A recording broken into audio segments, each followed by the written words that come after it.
A nossa noite na companhia deste gênio do século XXI, que coloca tantas verdades em xeque. Bom, o currículo dele é invejável, ele é filósofo, escritor, mestrado e doutorado em educação. Atuou por 35 anos, se não me falha a memória, como professor da PUC, aqui em São Paulo, também no Departamento de Teologia e Ciências da Religião. Foi secretário da Municipal de Educação, me lembro, na década de 90, não é?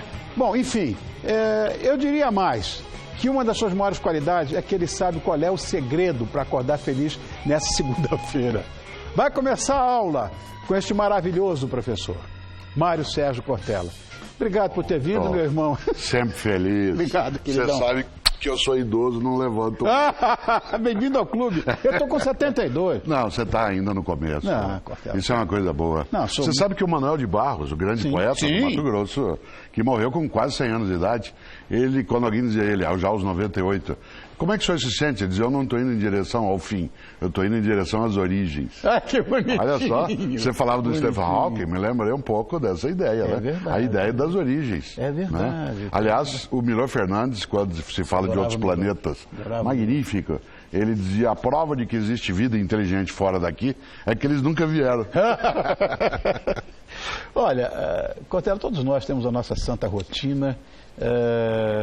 Para muita gente é entediante, para outros não. Chega o final de semana, aquela felicidade, sexta-feira, que maravilha. Bom, chega segunda-feira, aquele chororô, todo mundo achando ruim e tal. Qual é o segredo para acordar feliz em plena segunda-feira, fria, como está agora, nada convidativa? Olha, acho que existe uma coisa, Rony, que é muito forte, que é a ideia da gente ter propósito naquilo que vai fazer. Acordar feliz não é acordar em estado ébrio, estado de tontice, não é fingir que as coisas encrencadas não existem. Mas acordar feliz é saber que existe uma razão naquilo que nós estamos fazendo. Isto é, que a vida não é banal, fútil, inútil, superficial. Portanto, ter propósito. E nessa hora, claro, uma das coisas sérias é lembrar que numa vida como a nossa, que tem uma série de turbulências, dificuldades, é preciso separar aquilo que é cansaço daquilo que é estresse.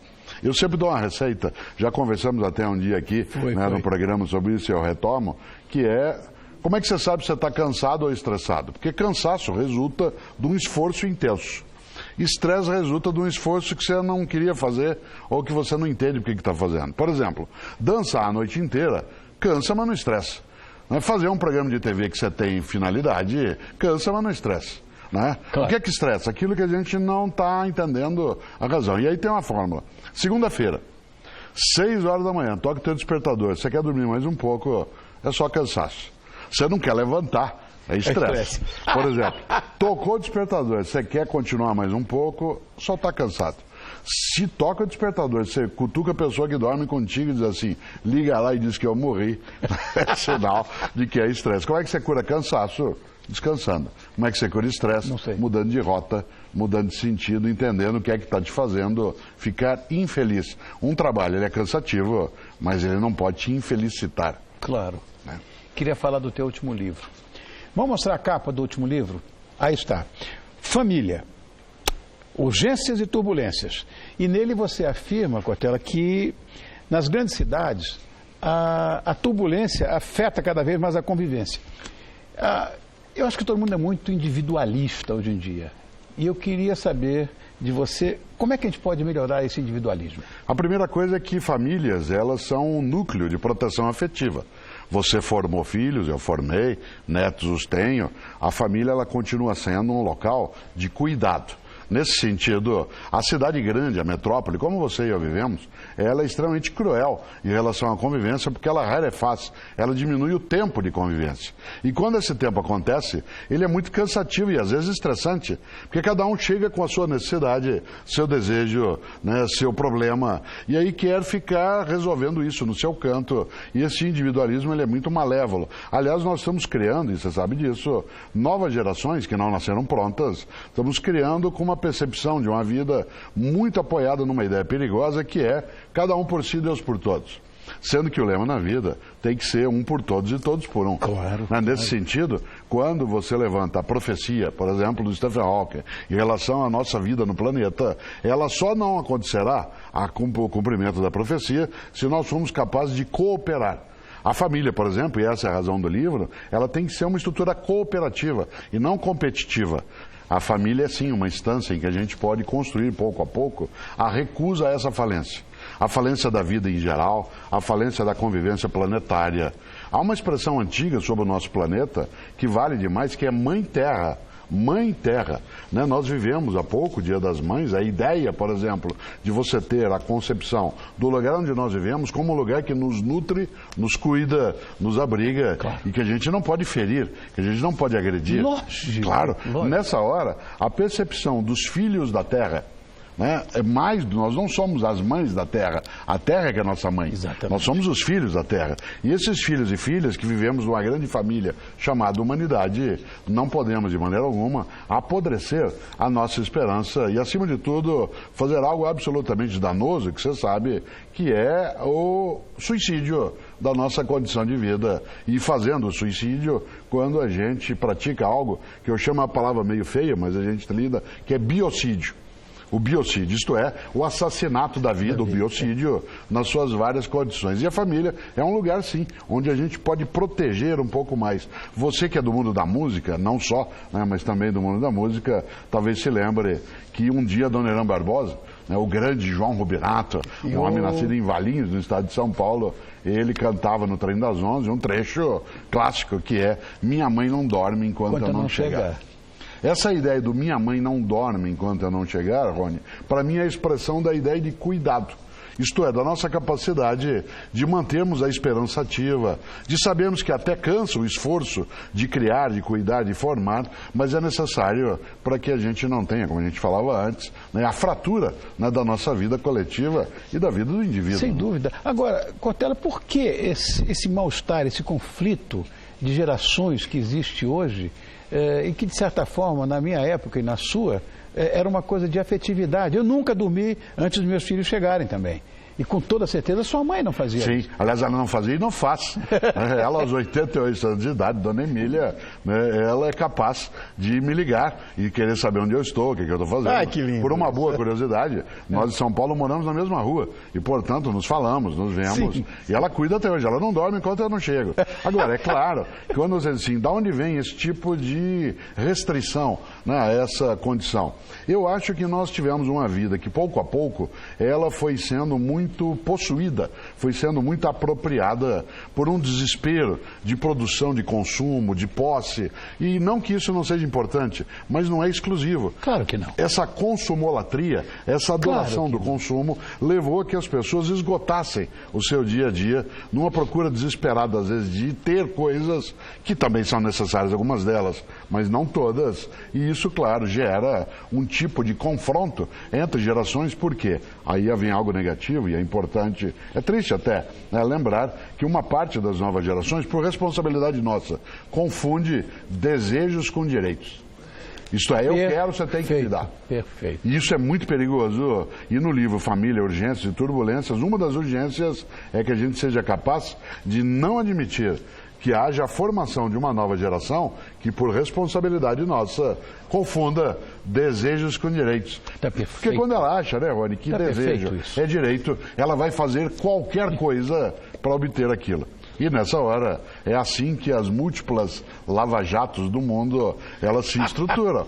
Quando você acha que teu desejo é teu direito e eu farei qualquer coisa para obter. E aí, claro, é danoso de novo, né?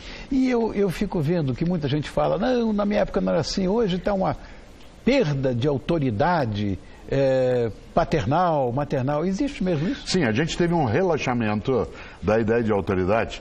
Há necessidade de nós lembrarmos como o nosso país viveu durante muito tempo, pelo menos nos anos 60, 70 e parte dos 80. Uma estrutura autoritária também de vida coletiva. Quando nós rompemos uma parcela desse mundo mais autoritário e entramos numa percepção mais democrática, alguns pais e mães fizeram uma confusão. começaram a relaxar no dia a dia. A autoridade, isso refletiu na escola, refletiu na convivência na rua, refletiu em vários lugares. E começaram a fazer algo que você sabe que é perigoso, que é o pai e a mãe se entenderem como iguais em relação aos filhos. Pais Serem e mães, amigos, claro, amigos. são iguais em relação à dignidade, mas não em relação à autoridade. Correto. Quando você é responsável por alguém, até a idade que a lei estabelece, ou que o teu coração indica, existe ali uma relação de subordinação. Você está sob a minha ordem, você está subordinado a mim.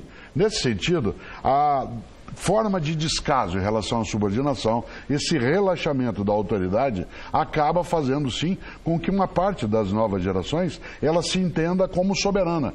E ela não é soberana, ela é autônoma. Há uma diferença para qualquer um entre autonomia e soberania. Uma pessoa autônoma é aquela que faz o que ela quiser, no âmbito da liberdade dela, que não colida com os outros.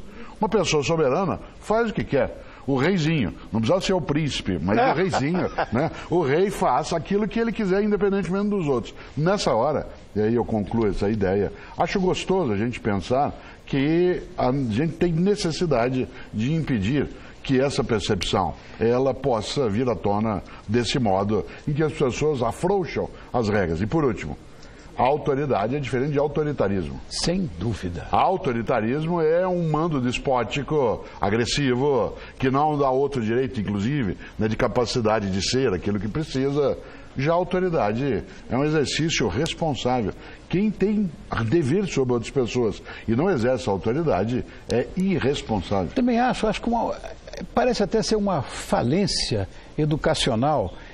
Eu, por exemplo, estou passando aqui por um papel de nostálgico. Falei, no meu tempo não era assim, no seu também não e tal, mas a geração de hoje é bastante criticada. E por quê? Eu acho que, primeiro, essa nova geração, aquela que nasceu, por exemplo, a partir do ano 2000, que muitos chamam de millennials. Millennials. Ora, essa geração que já tem hoje, aquela que veio de lá para cá, já há 17 anos. Né? Aqueles que começaram no ano 2000 neste planeta, né? Tem 17 anos. Essa nova geração, eu sempre digo, Rony, ela não é um encargo, ela é um patrimônio. Ela é absolutamente mais aberta, mais criativa, tem percepção de simultaneidade, instantaneidade, conectividade, né? Tem ideia de senso de urgência, mas ela não está sendo disciplinada para que essa energia vulcânica que ela carrega possa ser direcionada para algo que não seja destrutivo, que não seja meramente catastrófico. E nessa hora, né, quando você diz assim, no meu tempo, é claro, nosso tempo é o futuro, mas quando você diz no meu tempo de criança, no meu tempo de jovem, era uma outra relação. Claro, nós tínhamos ali uma condição, inclusive, em que as pessoas, elas se colocavam numa convivência em que a ideia de respeito e de menor agressividade ela era um pouco mais forte. Como não adianta, porque nós não vamos voltar àquilo que já foi, mas nós podemos trazer de lá aquilo que lá ficou. O respeito, a convivência, a educação que partilha, a ideia de uma vida em que a gente não seja, né, malévolo em relação àquilo que vai fazer. Alguns diriam assim, mas Cortella, isso é utopia. Eu digo que ótimo. Que bom que eu sei sonhar ainda, que bom que eu não me rendi, que bom que eu não estou acovardado nem você, que bom que nós falamos sobre isso e insistimos, que bom que a gente ainda não largou mão, que bom que a gente não acha que a vida é assim, ao contrário. Porque aí, para quê? Né? Se a gente que é adulto, né, que tem responsabilidade, se acovarda, mais ainda, aquele que vai para o outro lado, vai para o outro lado. Mesmo. Mesmo. Mas vamos continuar com esse papo. Vamos fazer uma paradinha estratégica para a gente ir processando tudo isso aqui. A gente volta já já com a segunda parte dessa conversa. Fica aí que nós estamos voltando já. 2 minutos. Todo o seu voltou para a gente continuar refletindo na companhia deste gênio do século XXI, como eu falo, que é escritor, é professor, é filósofo, que nos convida a pensar melhor, que é o Mário Sérgio Cortella. Nós estamos falando agora em off essa compensação que existe hoje do tempo de ausência, de convivência com os filhos, através de coisas materiais, presentinhos. E eu não acho que seja uma boa opção. E se você compartilha essa ideia... Imagina, você está totalmente certo. Eu não posso fazer um tráfico afetivo, né, em que eu te dou isso, você me dá aquilo, como eu não fico com você, então eu faço com que você tenha uma série de objetos. Isso aí é uma aquisição, para usar um termo técnico, é uma relação mercantil. Né? Sem dúvida. Nesse sentido, ela é negativa. Ora, há um mito nisso, Rony, você sabe. A ideia de que, por exemplo, nossos pais, ou nós mesmos com os nossos filhos, a ideia de que no passado os pais ficavam muito tempo com os filhos não é verdade.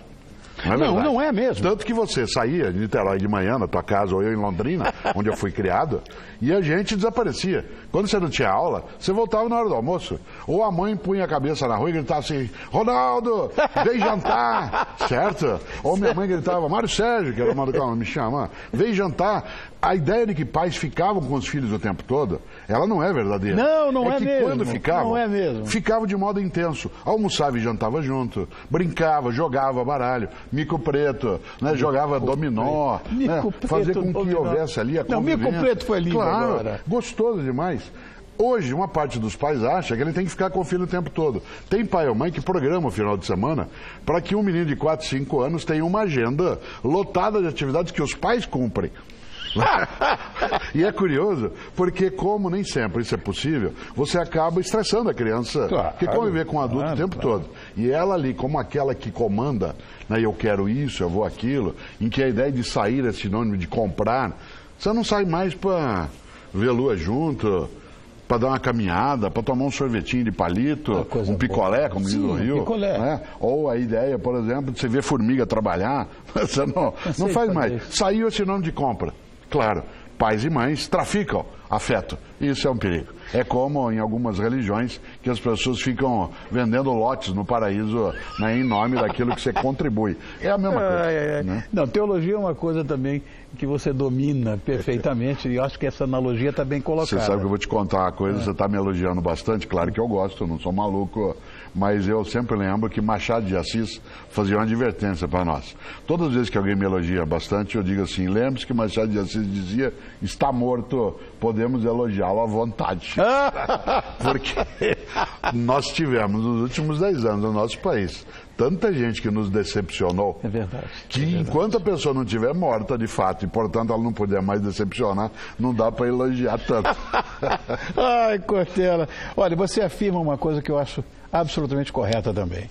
Que hoje nós temos uma geração bem formada, mas mal educada. Sim. Essa má educação não é a questão da afronta, da insolência. Sim, sim. A má educação é a educação em relação à convivência, à etiqueta, à disciplina. Por exemplo, a nova geração chega ao mundo do trabalho, ela com uma estrutura de conhecimento, de capacidade digital, mas ela chega sem noção de metas e prazos, sem tanto compromisso com o resultado, muito apoiado na ideia de que eu quero fazer o que eu gosto. Aliás, eu costumo dizer sempre, claro, só o imbecil gostaria de fazer o que não gosta, né? Mas para fazer o que gosta, tem que se fazer muita coisa que não gosta. Claro. Né? E nesse sentido, a ideia do trabalho prazeroso é um horizonte, não é uma condição obrigatória no cotidiano. A ideia do trabalho prazeroso é mais o resultado, né, do que de fato aquela trilha que você tem que percorrer. Por isso, uma parte dessa geração chega no mercado, no mundo, né, com uma certa forma de descompromisso em relação àquilo. Aliás, em algumas empresas até, acha que o chefe é como o pai e a mãe, tem que providenciar tudo para ele, cuidar do bem-estar, mantê-lo em estado de satisfação. Não é assim. E aí qual é a conclusão? Falta uma convicção de esforço. Esforço.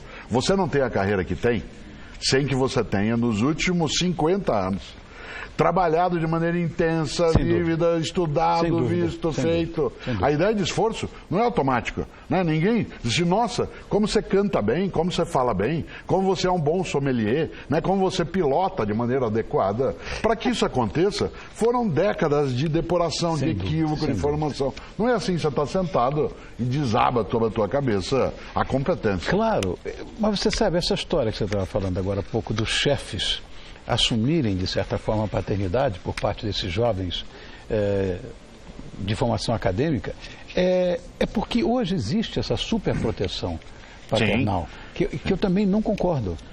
No livro Família, Urgências e Turbulências, que é para a família mesmo, não só para pai e mãe, para gente que cuida, ele tem um ponto que você tocou aí de um outro modo, que é pais que, para poderem fazer com que um filho se sinta bem, ficam hipervalorizando, elogiando em excesso. Tudo que o filho faz é maravilhoso, porque tem que cuidar da autoestima dele. Ora, uma coisa é você não admitir que alguém se humilhe ou se diminua naquilo que não é necessário. Dúvida. Outra coisa é deixar a pessoa sem senso crítico. sem a percepção de que o que ela está fazendo não é tão correto. Sem dúvida. Uma das coisas mais amorosas que existe, ou afetivas, é quando, por exemplo, eu estou cozinhando e você e eu partilhamos a comida, de eu perguntar, tá bom? E você dizer que não necessariamente, porque isso é afeto. Se tá bom, você diz, mas se não tá, você tem que dizer também. Ah, mas se o Rony falar, o Cortella vai ficar com uma baixa estima, né? Vai ficar com uma alta baixa estima ou uma baixa autoestima. E ora, isso não. Um pai ou uma mãe não pode iludir o filho. Uma coisa é incentivá-lo, outra coisa é iludi-lo. E aí, filhão, você é o máximo, você é o cara. Mas se ele não for o cara, é um risco imenso, porque ele vai ficar iludido. E ele vai quebrar a cara, não o cara, vai quebrar a cara, né, na hora que entrar no mundo mais competitivo e mais direto. No livro Família, Urgências e Turbulências, você fala que a família não é uma instituição democrática. Eu queria que você me explicasse, eu não entendi. Exatamente. A democracia ela é uma organização política ligada a uma nação. Sim. A democracia supõe direitos e deveres iguais. Sem dúvida. Numa família não há direitos e deveres iguais, porque pais e mães são a autoridade. Nesta hora, numa sala de aula, não há uma democracia. O que pode haver é uma situação participativa, em que eu consulto meus alunos em relação a algumas coisas, mas a autoridade e a responsabilidade é minha. Sim. Sou eu que digo, vamos, guarde o material, hoje tem prova. Isso significa que numa família, alguns querem ingeri-la como uma democracia. E aí o menino de 7 anos de idade é consultado em relação ao que você vai fazer, para onde você vai viajar nas férias. E ele acaba até decidindo. Tem família que faz, inclusive, votação, né, para ver. Acho que isso pode ser feito de vez em quando como uma moda de participação, mas não é uma democracia, né? Tem autoridade, essa autoridade manda e ela não pode deixar de fazê-la. Não de maneira agressiva, violenta, autoritária, mas não pode se eximir da responsabilidade. Ora, tal como numa sala de aula, também numa família, a democracia, ela inviabilizaria a ideia de autoridade. Numa democracia política, numa nação, né, é claro que você tem aqueles que você escolhe, né, para mandar em você. Mas numa família, você não escolhe. Aliás, uma das coisas que talvez teus filhos tenham te dito um dia na vida, quando eu estava irritado assim, eu não pedi para nascer. E aí você pode virar para ele e falar assim, nem eu. Portanto, não é uma escolha como se dá dentro de uma democracia. Olha, então eu acho o seguinte, que em função desse teu último texto agora, eu acho que não é só necessária a educação dos filhos, não. Eu acho que os pais têm que ser educados. O tempo todo. Você sabe que a palavra aluno significa aquele que está sendo amamentado, aquele que está sendo nutrido. Pô, etimologia é uma coisa que eu gosto, mas eu nunca ouvi falar nisso. Alúmino, às vezes alguns traduzem alúmino como aquele que está sem luz, mas não é verdade. A origem em latim de alúmino significa aquele que está sendo nutrido, está sendo alimentado. Ora, na vida, quem é aluno ou aluna? Todos nós. Pais e mães, para sermos melhores, avós e avós, nós temos também nos considerarmos alunos, isto é, sermos nutridos pelo conhecimento, né, pela informação, pela formação. Por isso, como Paulo Freire sempre dizia, né, ninguém educa ninguém, ninguém se educa sozinho. As pessoas se educam reciprocamente numa relação. Por isso, para formar bem os filhos, nós temos que nos formar bem também como pais e avós. Uma outra coisa que você também coloca no livro, que eu acho isso bastante sério. Eu tive problemas, por exemplo, em escolher a carreira. Que, de certa forma, uma parte me foi imposta pela família e que eu queria fazer, acabei fazendo, que é isso que está aqui agora acontecendo conosco, é trabalhar com comunicação. Mas acho muito difícil essa história da orientação dos pais em relação às profissões. Orientar é diferente de determinar. Você tem experiência de muita gente que o pai e a mãe disseram, você vai fazer isso, a pessoa diz, eu vou porque você está mandando, mas quando eu puder eu me liberto. E aí se libertou e foi ser cantor. Ou se libertou e foi fazer filosofia. Né? Você imagine, né? Numa sociedade como aquela dos anos 1970, sim, meu pai era diretor de banco, né? Você imagine a ideia assim, vou fazer filosofia. Meu Deus! Ou essa ideia de um mundo que não é determinado, eu acho que a família orienta, mas ela não pode ordenar nesse sentido. Porque inclusive alguém na profissão já é adulto e até do ponto de vista legal, né? Ele já tem a sua própria autonomia. Sem dúvida. Nesse sentido, a família pode sim auxiliar a escolha, mas determinar a escolha, eu nunca vi funcionar.